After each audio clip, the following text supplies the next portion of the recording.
one complaint, and we investigated that. So, you know, Brandon and I are coaches. You know, we trust that.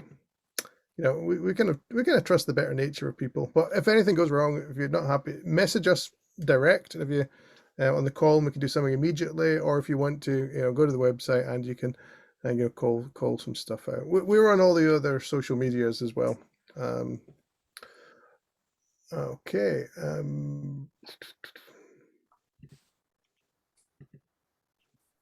Yeah, I've So I lost that. started recording, Scott. You must probably heard that. I think someone was asking if we could do that. Yeah, very good, very good. Right. What we wanted to do was introduce ourselves. We're a couple of coaches. I'm going to go first. Okay. So again, what I like about Mural is we can grab pictures and things down here. Here's an app I developed. We were one of the Tesco ones. Here's me, my brother, and my mother, and that's before I lost the weight. So I've lost quite a lot of weight since then.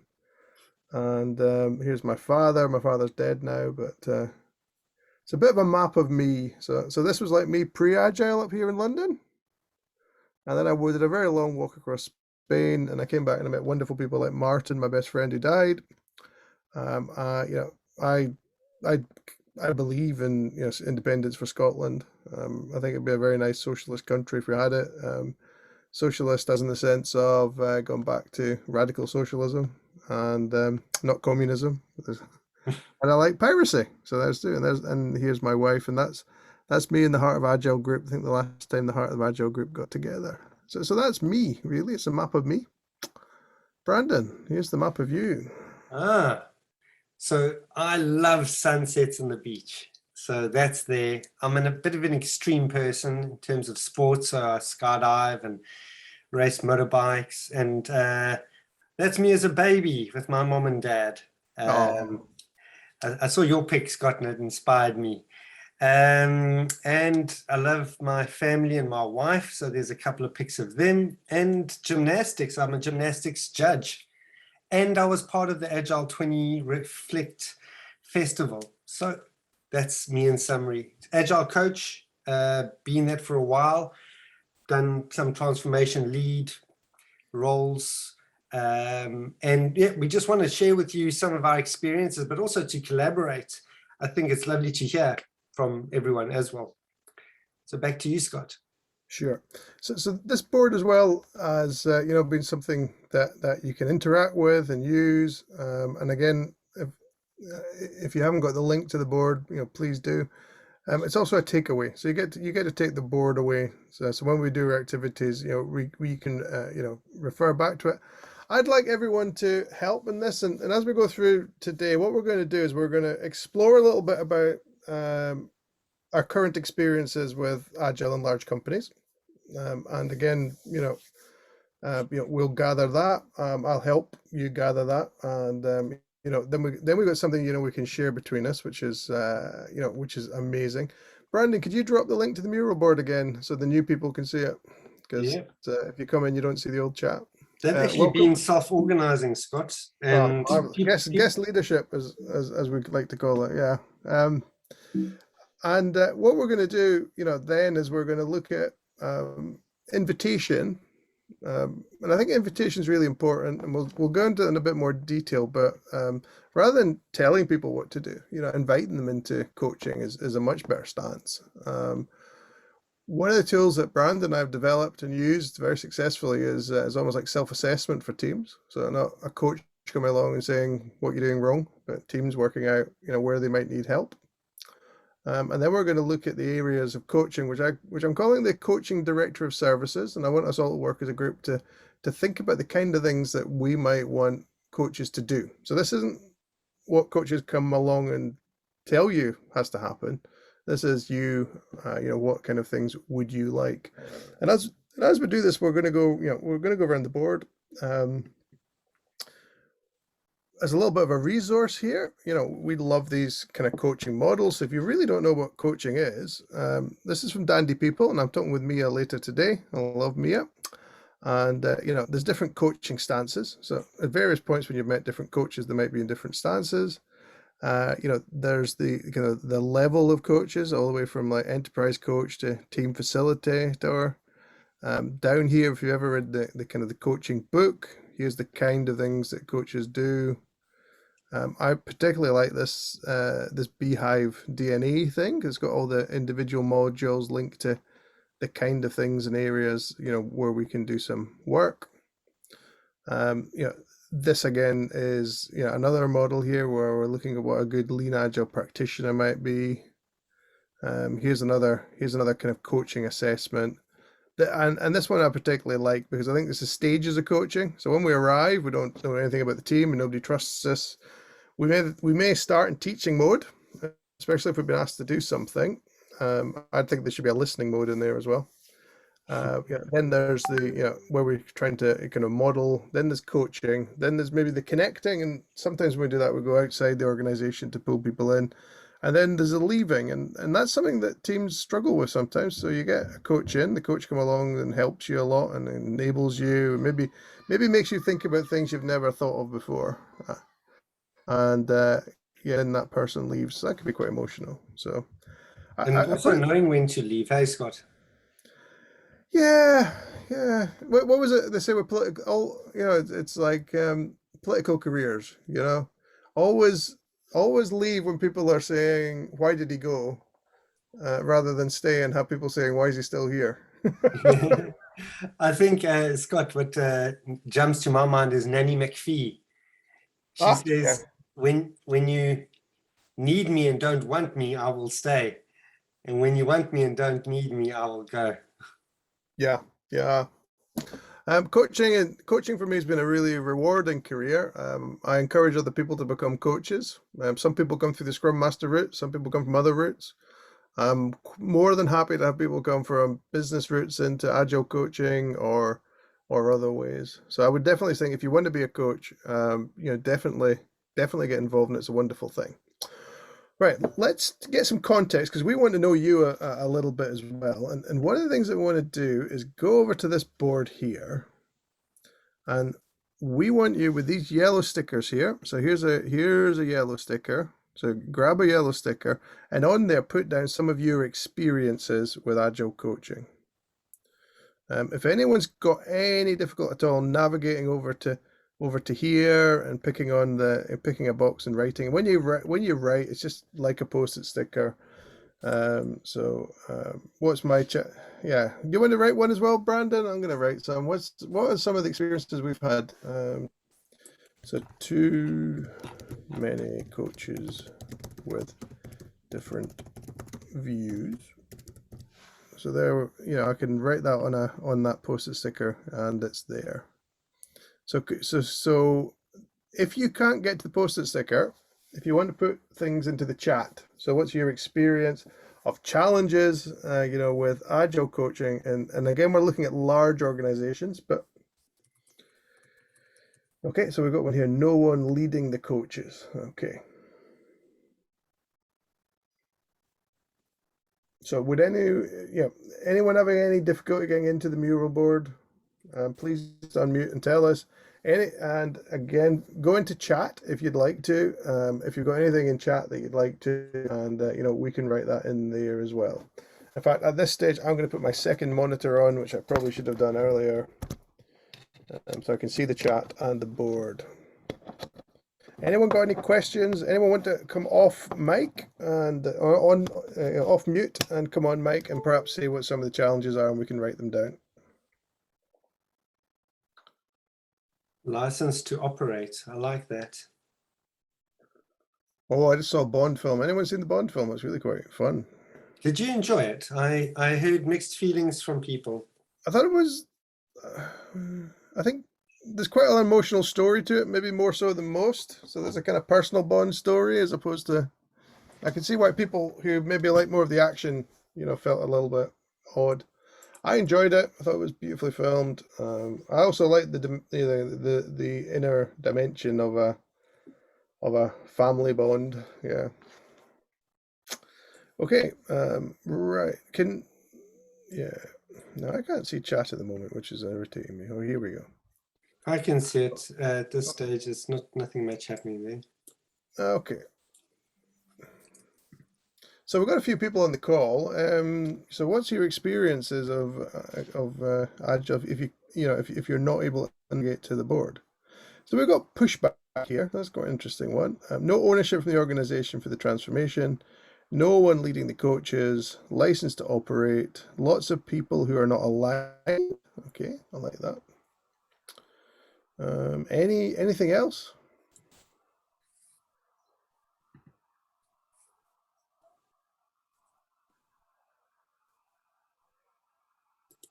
Again, just any People being called purists, I like that one too.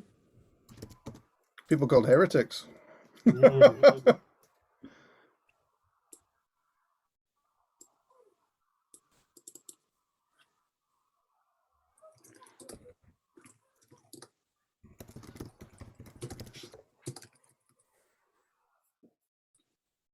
Okay. Gonna open that one up a little bit. Major lack of leadership vision. Okay, this is interesting. Have you ever met any great coaches or poor coaches or coaches that made you do things you didn't want to do, or coaches that stopped you doing things you did want to do?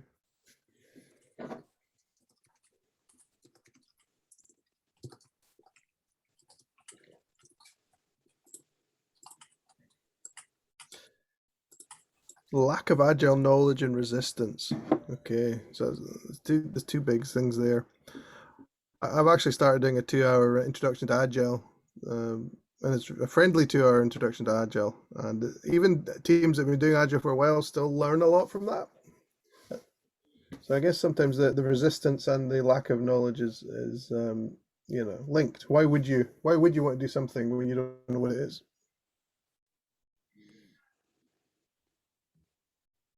Cool. Do you want to do the playback on this? And I'll monitor the chat, see if anyone else puts anything in. It's good to see the tickets. So what I'm seeing here, and what we'll do is in the playback for the next 7 minutes, Scott and I will just start to share some of our experiences with what's been written on the board here and maybe our thoughts. So for instance, too many coaches with different views, or lots of people who aren't aligned, or the purist one, people being called purist.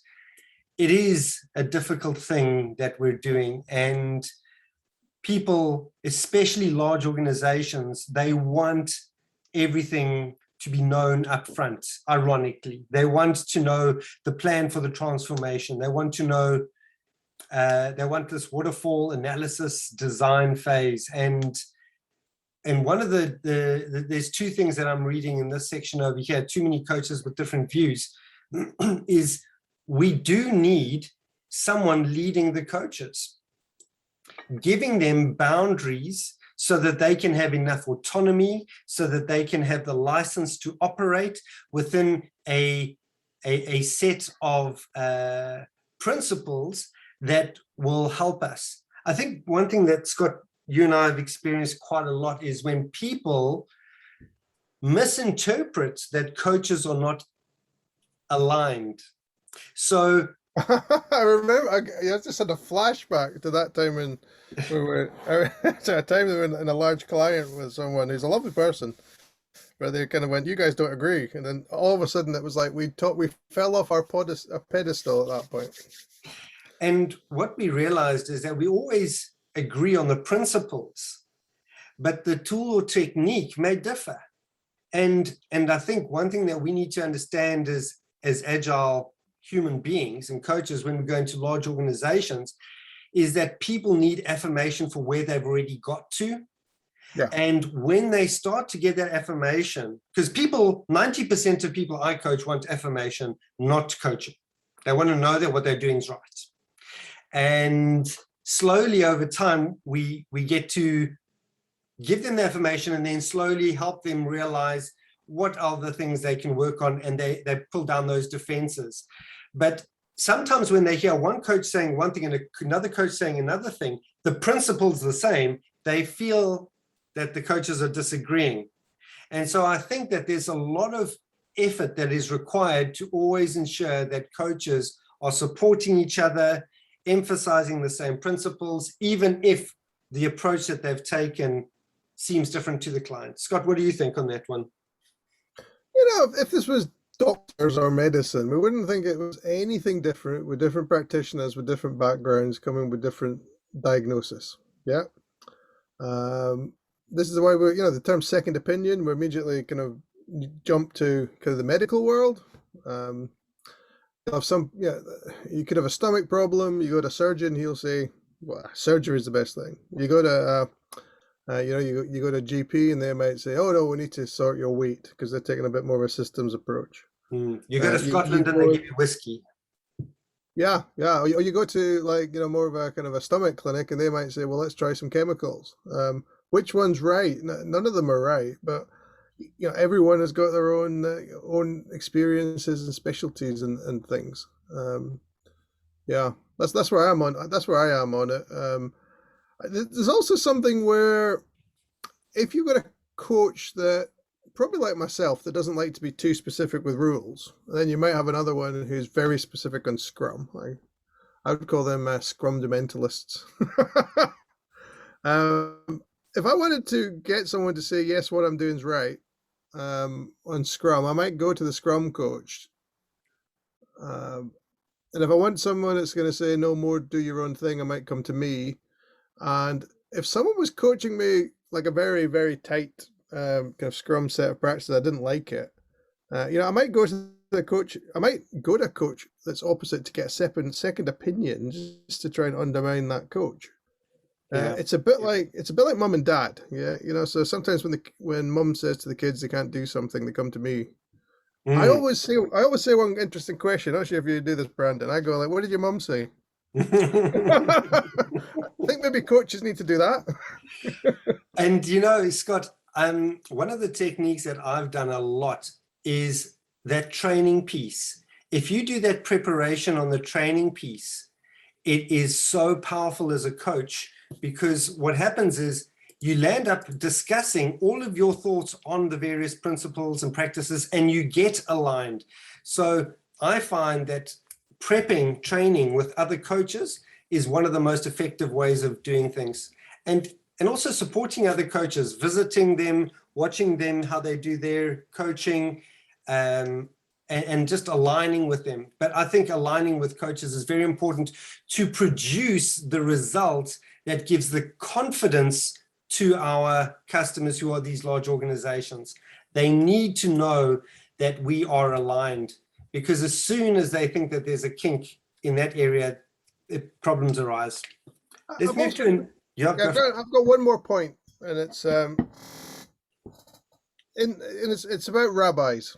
I think I've always thought coaches were a little bit like rabbis for two reasons. One is, if you actually look at the Bible, as most of the writing about Jesus in the Bible was everyone asking, where does your authority come from? Yeah, who says you can come around saying these things? And the tradition was, you couldn't be a rabbi, without two rabbis putting their hands on your shoulder and saying, you now have the power to be a rabbi. And then you could loose and bind law. I think coaching sometimes in organizations is a bit like you've got that power to loosen or bind, the way new ways of working. So, but the great thing about the rabbinical tradition is, if you ever look at a kind of rabbi's book, they have the main thing, and then they have the discussion around it, and then they have rabbi, someone says this, and then rabbi, someone says that, and the text gets written around all the way around. So as a student reading this, you can actually not only see the item, but see all the discussion. And I think that's a bit that's missed. Sometimes, we just want to look at that one rule, but we don't really want to see the fact that there is a lot of difference of opinions around about it. And there are a lot of, different nuances, and it can depend on your context. And that's why almost like the default coaching question is it depends. And that's not it depends because I'm abdicating my opinion. That's it depends because this is more of a rabbinical debate point. So there are pros and cons on almost everything. Sorry, I just wanted to bring that in because I think it's quite important in this context. No, I think so. There's another one here that I really like is all the stuff to do with major lack of leadership vision, or someone leading the coaches or the organization, someone from the organization owning it. when you come in as a consultancy and you inflict help on organizations, they will fight back. It has to come from within. And there's almost a revelation that I've noticed leaders have when they realize that you're not there to do this to them, but they are there to enable and create the environment for the people to change and adapt. And I think one of the most important things when you start engaging with large organizations is to interview from the top to the bottom to get that system thinking approach. But also by listening to them, by interviewing them, you almost get them excited at the idea that they are going to buy in. Scott, what are your thoughts? I'm very clear with any organization I go to, and I remember standing in front of a kind of a 400 kind of group of people that were embarking on their agile journey, and they're doing the agile rah rah rah, and then I stand up and I go, I'm not leading you in this. I'm your midwife, and they all laugh. And I say, I'm not here to tell you what to do. I'm not here to tell you what's right or wrong. Yeah, I'm here to help you. And I've got some advice and I've got some suggestions, and you don't have to follow them. But the change you're doing here is going to be your baby, and you're going to have that baby, and you're going to look after the baby, and you're going to get that baby fed and nourished, and then you're going to get that baby to school and university, and you're going to have that really rich tradition. But I'm just here to support you at a very difficult time. I'm just here to support you at the birth of that new way of working. Yeah, so Agile Midwife. I don't know what anyone else thinks about that or what you think, but Scott, I loved it. I loved it. I wanted to jump on it and add more to the analogies. I mean, all analogies fall flat at some stage, but that was a really good one. And I think one of the things that you're going to talk about next is actually you have to get that trust and that rapport. And I thought this might be a nice segue to get you started on that. Yeah, okay. So I want to go over here. It's funny, this is a topic that I'm going to cover when Mia and I are doing our session later around about retrospectives, because I really don't think you can get a great retrospective, without without trust, without rapport, without those things. So one of the things I wanted to talk about was really inviting leadership. If I go down to the list of resources that we have here, there's an amazing book here called Inviting Leadership by Daniel Mezek. It's got lots of checklists and ways of working. And down here as well is Harrison Owen. And I met Harrison when I was going around ideas to try and set this festival up, and I met with Harrison, and the man is just amazing. He's been doing this since the 60s. And what is the key thing? The key thing there is not forcing people to do things. So I think the biggest problem we've got with a lot of agile engagements at the moment is it's not leadership coming to the whole group to say, right, we need to change. How can we change? Where are the good ideas? You have the knowledge in the room. Go back to Marquet's thing about make the decisions where the knowledge is. And oftentimes as coaches, we come in on the back of a wave of someone's decided we need to take 20% of the people out. Yeah, and then there's redundancy programs and people leaving, and it's. I was at one recently at a virtual leaving do online, and one of the comments was, "There's a lot more deadwood in your department than you. I'm really sorry you went." So, used to call that the deadwood train. In reference to the old musical, where people go around and people are going. If you've been in an organization for 20 years, suddenly the agile coaches are coming along, but at the same time we're getting rid of 20% of the people. It's just the wrong way around to do it. Look at where you're heading. Look at the improvements for the people. Get the trust. If it is true that the system needs to lose 20% of the people and we can't retrain them and we can't use them in other ways and working, then let the people decide, more where the 20% is. Agile isn't a capability uplift. It isn't, we suddenly give you a new role. We use that new role to get rid of you or get rid of some of you. And now we've got a leaner structure, and now we're working in Agile way and everything's wonderful. So in open space, everyone comes together. in the organization. Everyone brings up the issues. I've done this before in the large organizations, and the things coming up were not the things the leadership cared about.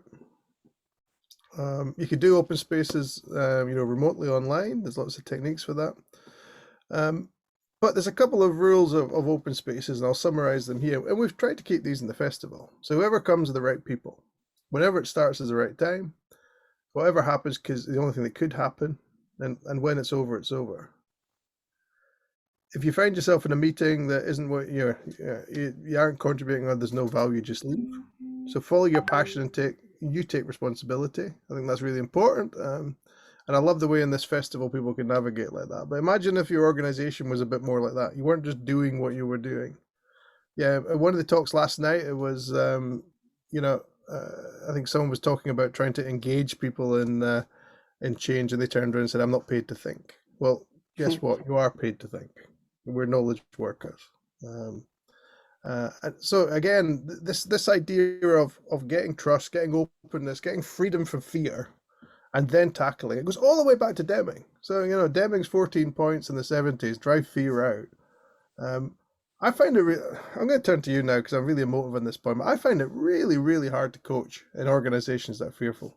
Yeah, it definitely is. And Scott, one of the things that I've done in those, and I did a transformation for a church once upon a time, and we had this guest speaker, and I know this is something old, maybe it's new for some of you, but people are not afraid of change. And the example that we give is, if they change the tax laws and you are now going to get an extra £500 a month, that is not a change that you would be fighting against. So it is not change that you don't like. If I did the opposite and I said, you're going to be losing 500, it would be, oh, well, that's a different story. People are not afraid of change. They're afraid of loss. And when I think about leaders, when I think about people I'm speaking to, when I'm interviewing people, the question I'm asking is, what is this person going to lose? And that gets rid of the fear. Well, at least it surfaces what the problem is, and at least we can address it, because often that's not brought up. So when you're getting fight back, develop that empathy for what is this person losing. Yeah. So I'm going to segue over. We're running tight for time, so I'm going to segue over a little bit to something that Brandon and I changed the way we do things, and it's health checks. And the real thing is, we invite people to use Agile health checks. We don't impose Agile health checks on people. We use this as a framework to try and help people understand where they're at, so they can position themselves as to where they want to be. So I'm going. Some of the best health check work I've ever seen has been done by Brandon. So I want to hand over to him now. Well, that's very kind of you, Scott, even if it's not true. The one thing that I like that you said there, Scott, is about why is it that we have this health check. And if you can move to the left-hand side, I'm just going to... Do you want to share, and I'll... No, you're doing a great job. Just pull it a little bit to the left-hand side. There you go. I just want to see those yellow post-its on the left. Oh, sorry. No, it's cool. I understand now. The intent gaps collapsed. There you go. You're doing too many of these talks, I think, Scott. No such thing. So one of the things that we have to understand is, why are we doing a health check? There are different levels of health checks. For instance, do you want an organization-wide health check? Do you want an Agile heat map? Or so that you can identify where to best spend your money on Agile coaches? Because it obviously makes sense for us to invest our time and effort in the right places. Do you have metrics that help you identify whether or not you should coach someone? I have a lot of metrics. I love metrics. I sometimes just make them up on the spot. One of the metrics I have is, does this person want to be coached 1 to 5? I'll just throw a number at it. but it gives me insight. Now I'm speaking as a coach. I'm also going to talk a little bit about the team's metrics. So if you address the why, and what Scott was talking about was we created a team level agile metrics assessment. If you click on the board, that link over there where Scott is, you can see it in the green. If you click on that, you can actually download it for free. What I would say is, when you look at it, it looks very complex. It looks very intricate. And I have many better, simpler ones. But this serves a certain purpose. And that's why I said address the why. I wanted, first of all, to analyze the existing organization that we were in. I wanted to identify their problems, their gaps, and their opportunities. And then I wanted them to have that epiphany of what good looks like.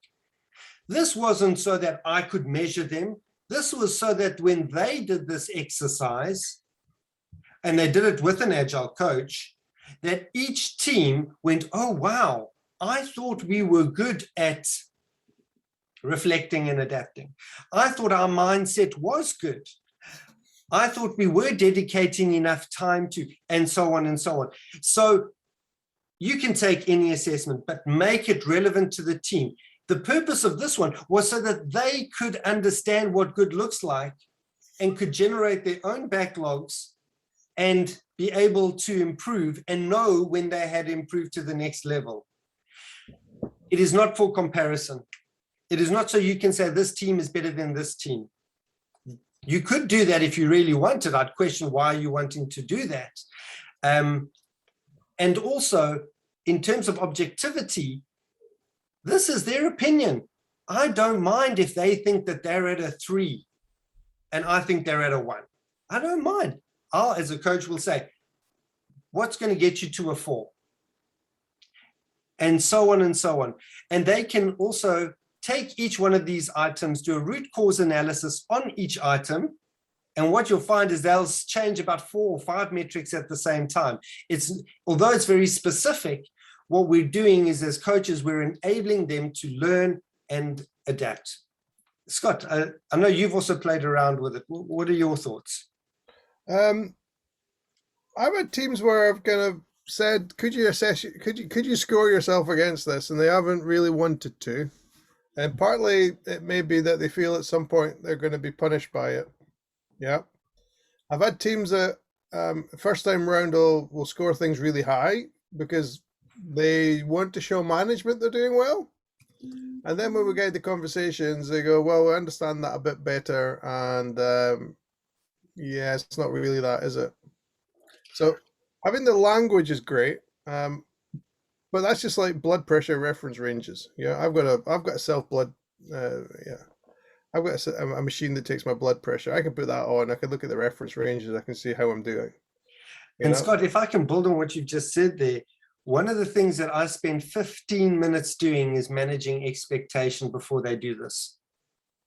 Yeah, I literally have a speech that I've written out to give them psychological safety, to give them the confidence that it won't be shared outside of here, to tell them that if you don't know an answer, that's fine, to choose a low answer. And one of the other really interesting and powerful things that I think that we've done that's a little bit different from where I've seen in other places is we don't care that much about what the number is. So in other words, if something's 3.12, I don't think that that one is more important than the one that's 3.11. Yeah. Yeah, for me, no, completely agree. For me, we also look at the deviation. In other words, when half the team says 1 and half the team says 5, for me, that sort of data that's outside of the specific data, that's really valuable. And often I use those as coaching pieces. Guys, it seems like we're not aligned. We don't all think that a 1's a 1 here. Why don't we get clear on this point over here? And then there's an opportunity for a training. There's opportunity for engagement. I do see that Laura's asking for the link. What I'll do is I'll get the link. Kathy said, yes, I've done the same thing and actually use it as a conversation. Kathy, you just nailed it. Come work for us. It's like planning poker, isn't it? You know, like in planning poker, when someone says it's a 1 and someone says it's an 80, you know, someone's not really, keyed in. The discussion's then great. And then usually there's a degree of, well, actually, we thought you were measuring something else there. Yeah. Yeah. I think the biggest one that comes up for me in that space is roles and responsibilities. There's always a 1 and a 5. Someone really thinks everything's clear. And sometimes everybody thinks they know what roles and responsibilities are, and then we realize that they don't. And one of the most interesting things in terms of, we're talking about coaching in large organizations, is really understanding what roles and responsibilities are. People often complain. I had a client, Scott, it was with you, and in that organization, for 3 months, people were complaining about roles and responsibilities. And what we realized was it wasn't about explaining it to them. It was actually 1 or 2 people who were not fulfilling the role in the way that it was meant to be fulfilled. And they were actually not confused about everyone. They were just confused about these 2 people who we didn't know what was their responsibility. And so that's why that root cause analysis is quite important on this. And we often skim over and try and make an assumption. And it's like, don't do that. I mean, sorry, Scott, I've got this one story if I can share. Go for it. Go for it. Okay. Yeah. So you guys most probably have heard of the story of the Washington building with the white, with the paint. So what happened was these birds, the paint kept on eroding, and they had to pay a huge amount of money to paint it. And they said, no, we can't do this. And so I said, well, why is the paint eroding? And they said, well, it's because we keep on spraying it with these chemicals. And they said, well, why are you spraying it with the chemicals? And they said, well, these birds keep on dropping and it looks ugly. So they said, okay, let's put nets around the building so that the birds can't come. Carried on happening. They got a company to come in and do an analysis. Anyway, it transpires that the birds were coming, and they did the 5 whys. The birds were coming because there were tons of spiders. And the spiders were coming because there were tons of insects. And the insects were coming because it was lit at night the whole time. What they did, they turned off the light and saved themselves millions of dollars. I love that story. Yeah. So yeah, anyway, thanks, Scott. In terms of, once we've done this, you'll notice that there's a little artifact column that Scott's got on his screen over there. There's also a current and a target. The artifact is, in order to approve that or improve that, what artifacts could help us? And in the document, there's a whole list of artifacts, and you can use your brain and experience and say, well, if we don't know roles and responsibilities, maybe we want a RACI or a stakeholder map or whatever the case may be. So you can adapt it to that. And that's a great segue over to the next bit. And this is the kind of final bit, that we're going to do today. So again, if you got the mural link, that's great. If not, you can put things in chat and we'll pick them up. As anyone knows, I'm kind of, and as I said in the introduction, I like the heart of Agile. Heart of Agile splits things down into collaborating, delivery, reflecting, and improvisation. I like it. I think it's supposed to be improving. Excellent. Not sure how that happened, but I love it.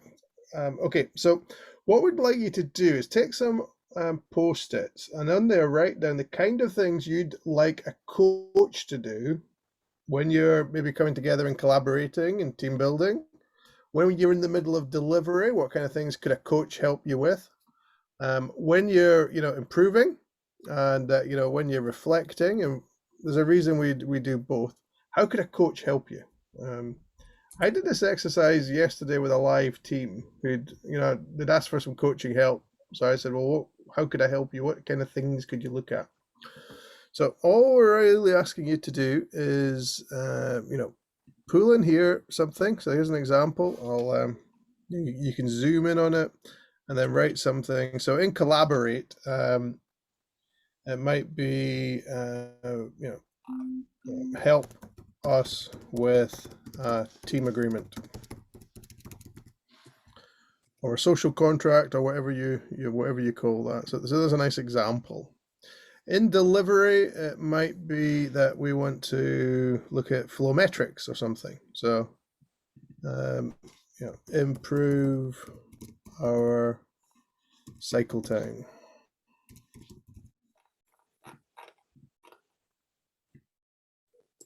Okay, so that's a task. Part of the reason I want to do this is I want to be emergent. So I'm really interested in what the audience think and what the people on the call think in terms of the kind of things that they might want. And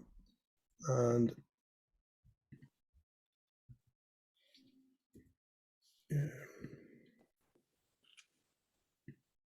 So again, if you could just pick a ticket and pull one across, and if you want to, let's and what I'll do as well with the chat. So if anyone wants to put anything that should be on the board, that's quite good. So if you want to be a collaboration, put collab idea. If you want it to be a delivery area, put delivery idea. If you want it to be improve, an imp idea. And if you want it to be a reflect, so put a ref idea. And just to cover off again for everyone, collaboration is how we work together and communicate and things. Delivery is what we're delivering, and that could be a software thing or it could be another thing. Improving is something where we're kind of picking that on board and improving it. And reflection is when we're stopping to think and how well are we doing things? Are we listening to our customers? Are we getting the right results? Okay, so anything that wants to fit into those.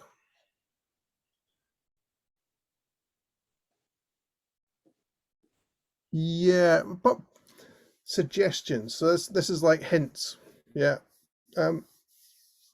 Okay, I like that, Laura. Let's put that in there. So it's under collaboration, it's maybe come up with some ideas and suggestions. And Laura, just to be clear, are you saying that the coach should provide suggestions? Yes. Good. Yeah, I've seen stuff like that before, where the coaches come in and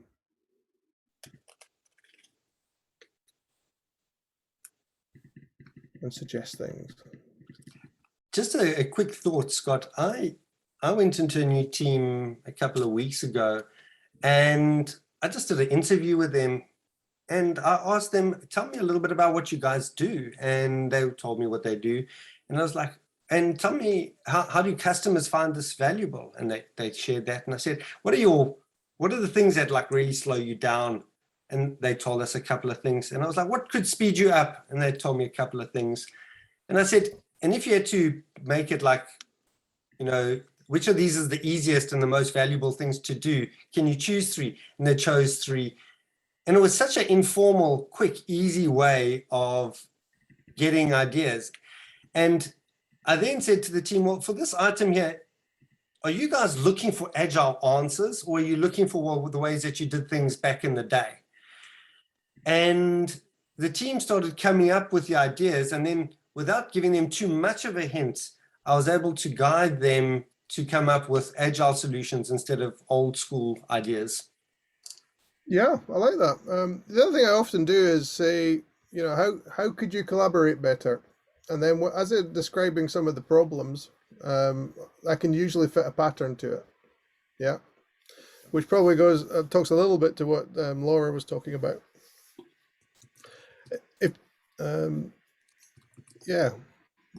Sometimes people might want to know a little bit more about, say, we're going to do Scrum, so they maybe want to know a little bit more about Scrum. So it's kind of teaching some things so that we can understand it a bit better is another one. Working with goals as well, North Stars and things. Anyone, and again, feel free to come off mic and add some things in as well if you want. Someone wrote, ensure psychological safety. I love that one. Yeah, I've seen places where coaches do the opposite. People feel like they've got a valid way of working. The coaches are coming in to tell them they need to change, and then that robs psychological safety. Mm. I'm not. It's a really interesting point. I don't know if anyone on the call's got any kind of better ideas, but I mean, how do you, you know, how do you affect psychological safety as an external person coming in? I think that's back to over here where we had the arriving bit. Oftentimes the coach hasn't got psychological safety with the team. Yeah. Really hard to try and open up, especially if it's a difficult team or there might be some conflict in there already. Yeah, I guess you could have them, you could have the team know that no idea is stupid, and don't make them feel stupid for voicing things out, and know that every one's ideas are quite welcome, because we'll have different perspectives, different cultural backgrounds and all that. So not one idea is perfect, and let them know that everyone coming together would make if you're making a pot of stew, for instance, you need a bit of spice, you need a bit of salt, you need this and that. If you had only just salt in your pot, then that is awful cooking. So you need to let them know that everyone's views and thoughts is what will come together to give a great product. So that idea needs to be reinforced to the team, that they should be free to speak about. No one is allowed to make fun or to talk somebody down or to make them just feel that they don't know what they're talking about, and that idea should just go out the window. It's all about body language, the way you look at them when they're making the ideas or they're speaking up. Your body language will let them know, oh, I'm being silly here, and they will just shut up and dry up. That's what I'm trying to say. So yeah, no, I like it. What are your thoughts around sort of vision in relation to this sort of broader topic, especially around this pattern: collaborate, delivery, reflect, improvisation, but also the bit you were just talking about in terms of arriving in a team, but understanding that broader vision piece that perhaps might come from leadership. I think in our case, that's often absent, and we're very much in an environment where it's sort of like a bottom-up transformation rather than a sort of a top-down. And we work with teams that struggle even to try and identify what's our own team vision for this whole ecosystem. And I'm curious what your sort of thoughts are around that topic, especially in the context of this particular segment. Yeah, Graham, I love what you just said there. We do something called the impact workshop. There's many different ways. There's also a value driver tree. We need to have a vision. We need to have goals for the transformation. And although we, as maybe our consulting house, are coming in there, we need to work with our customer so that they can generate it and say what those metrics are, so that we can be guided, and then we can ideate around those things. But what you've said is so relevant. So often coaches, and I'm generalizing now just from my experience, they're not very good at doing that. They're good at talking the talk, but not actually implementing those things and making them happen on the ground. Is that what you're referring to? Yeah, and I think I sort of popped a post-it note up earlier around the sort of license to operate, but also I think from a teams, that those incentives to improve. Very easy for a team to be thinking, okay, well, we've ticked some of the agile boxes and we're working in sprints, but actually, that real desire and need to then continue into the next thing and the next thing and the next thing. And I guess from the coaching perspective, it actually opens the doors for us as opposed to doors that we need to kick in. Yeah, can I jump on that one as well? I think just as we talked about the health checks, oftentimes there isn't clarity on the vision, and that can come out from the health checks. So it's a diagnosis thing. It might be as well that the vision isn't, is still a little bit emergent, and there's not a connection. So oftentimes, with teams and areas and that, we'll go into the OKR thing space first. So what is your objective as a team? Because it's not coding things. Yeah, there's going to be a higher calling for what you're doing. There needs to be a higher kind of need there as well. And oftentimes facilitating the discussion between leadership and teams to try and align that and close the intent gap. So intent gap is leadership asks for something, team interprets it as something else, customer wants something else. You've got lots of different needs that aren't being met. So sometimes it's even, aligning those, is really where we start. And sometimes that means that the start can be quite long, and perhaps longer than people wanted. Yeah. Great, thank you. If you're just giving them what they asked for, you're just dealing with the symptoms. And it probably won't be that useful by the time you get it implemented anyway. Yeah, but often an interesting pattern is oftentimes product owners, there's a mythical product owner thing, yeah, and collabs is collaboration, so people working together, yeah.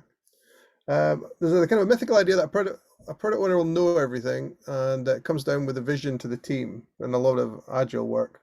And we find sometimes product owners are a bit lost. There may be a retreaded product manager, or a product director. So they were kind of used to following a plan and not being not being specific in what's happening. And teams can get a little bit lost as to just where they're heading, and it's like they're lost in fog. And sometimes seeing that lost group in fog and clearing the fog for them is a kind of a coaching space that we can build. Again, I think it's building spaces is another thing. I'm going to probably add that now. And that's where we can add some real value, and perhaps more value there than anything to do with teaching anything agile, just getting that alignment and clarity. Yeah, and I know we're going to wrap up soon, Scott. To your point, Sheila, I think it was you who said it. I think that's why it's so important to understand the root cause of everything that they've decided that they want to fix. So, a standard thing would be, okay, what's the issue? What are the possible reasons? And do a root cause on the most likely ones. And I think that's a first step, but I don't even think that's the whole thing, because then you're solving based on today. And will that solution be valid by the time you can get it implemented? I mean, yeah, you can get pieces done, but if it's anything significant, it's going to take a few iterations. yeah, And by that time, is it going to be outdated already and not really appropriate for the market? It depends on the nature of the business, but a lot of times that's a consideration, is that you need to get people thinking out of the box, envisioning things that aren't quite there yet. red team thinking. I guess it might be. Yeah, 100%. I think you're saying all the right things. Scott, did you want to take us into the learning materials, or did you have in mind next? I know I'd assumed that this was ending at the hour. Yeah. The great thing about the festival is it's time's always relative. I'm happy to have a discussion. If people want to drop on the hour, that's great as well. Very quickly, and again, it's on the mural board down here. We've got some articles. Agile's like a huge buzzword in business just now. And here's some articles about why transformations are kind of messed up. If you click the link, it'll take you there. And also down here, just wanted to kind of really re-emphasize the invitation-based stuff. So a great source of that is the Open Leadership Network. The open space materials there are great.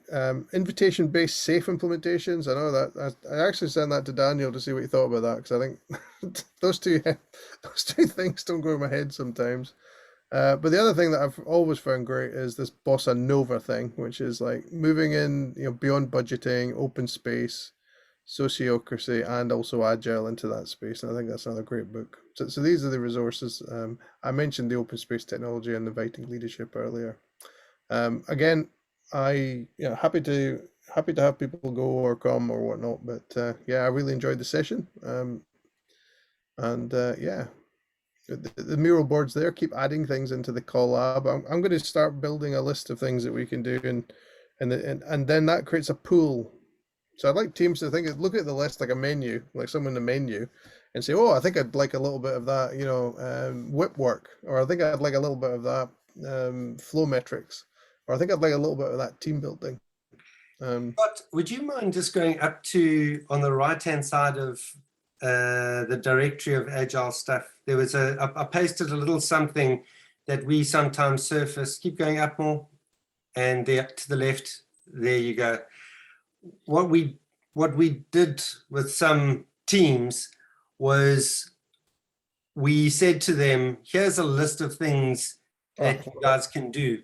And I just brought it up because this is something that's quite useful. We take, for instance, I'm coaching a product owner, and I say, you know, you've done the assessment. What over here would help you, do you think? And they would go, well, we definitely want to do a session on prototyping and DOD or DOR. And so you can build these lists is pretty much what Scott's idea is.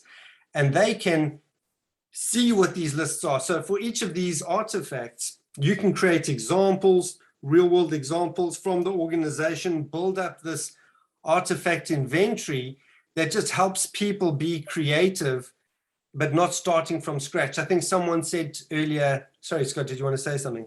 I was just going to say, just the important bit on this, I'd even, not only as an invitation to use these, where I've worked with teams, and I just did one quite recently, we got them to pick the areas they thought was special. So let's say like a Chinese menu, it's 05, 16, 26, 28. And then I got the team to vote which ones were most important. And then every 2 weeks, we just did one of them. So it was almost like they prioritized the entire coaching as well. And that's what you can do with the power of a directory of services or a menu of services. Sorry to interrupt there, but you got me excited, Brandon. Sorry, don't understand what. So you create like a wiki page, all these 30 items, you create wiki pages so people can access it?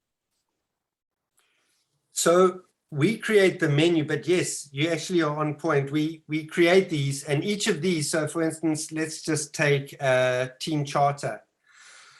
I would then have another page which describes what a team charter is, when you would use it, what's the audience for it, how long a session could be to do it, a template, and a couple of examples. For And each slides even. You can have slides as well, so each of the coaches are teaching it in the same way. It's brilliant. Yeah. It could work well with the essentialized agile stuff that Ivar Jakobsen's doing. So you could even link into the patterns that have been captured there. Does that answer your question, Len? Yes, thank you. Is that how you would get started? You would create a wiki site of all the menu items and let the team pick or whatever they want, and then you go down the list? It's not how I would start. I would start with building rapport, understanding the context, interviewing, hearing their problems. And I'd like to formulate, because at the end of the day, we're called in to do our job, and they need guidance. And through conversation and training, through going through something like this assessment, they will realize where they are not great. And as a result, there will be artifacts, as you can see, artifacts, workshops, things that can solve those. And what happens is when they see that, they can formulate their backlog. So when I say when I have a coaching session, I hear what they're saying, the product owner or the Scrum Master, and I say, which of these do you think would solve your problem?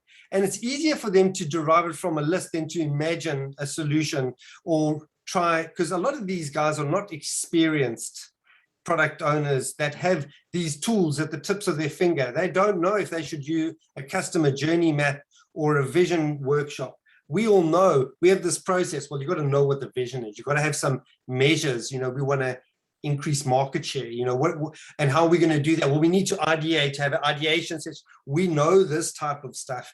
But when you say, oh, have you guys come up with ideas? And they see ideation session, you're leading them, but in a healthy way as a coach that makes them realize what's missing and what needs to be done. Yeah. So yesterday with the team, actually, I used this matrix and we put things in. And what we did was when we had the chat about what's most important, because I asked them to do a few things, we just made those tickets really big. Yeah. I like that.